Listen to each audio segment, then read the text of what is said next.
In archaeology, the park was expanded in 2004 by Congress to include 125,000 new acres. We acquired 26,000 of those in 2011. And so this last summer, the first summer, we've been able to get out there to see what we bought. We continue to find sites that fill in the story from 13,000 years ago all the way up to the current time. There's a 13,000 year period of unbroken presence in this park. And there are not a lot of places in the Southwest that can say that.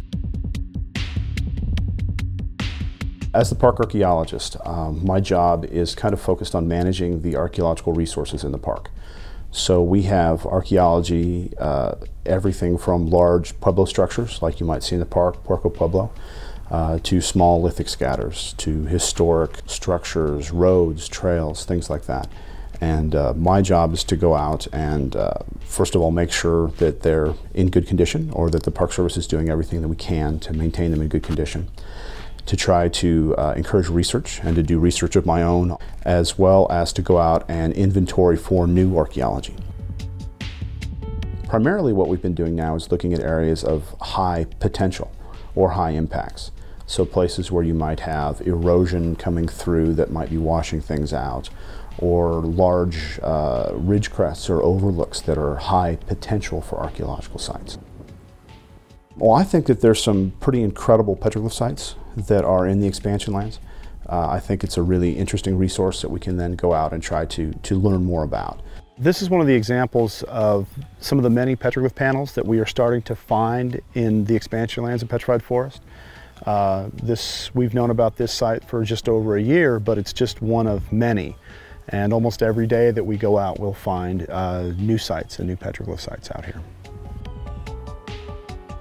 Lately we've been calling it the Ripple site. It's a large petroglyph site. It's got, I think, about 25 different petroglyph panels. The petroglyphs themselves have a lot of different design elements that we see throughout the park, but we also have some earlier design elements that we might link with earlier groups, as well as some later stuff that we might link with pueblo groups that are around today. One of the really unique things archaeologically at Petrified Forest is the petrified wood. The petrified wood has for 10,000 years been a source of raw material that people have used in the production of stone tools.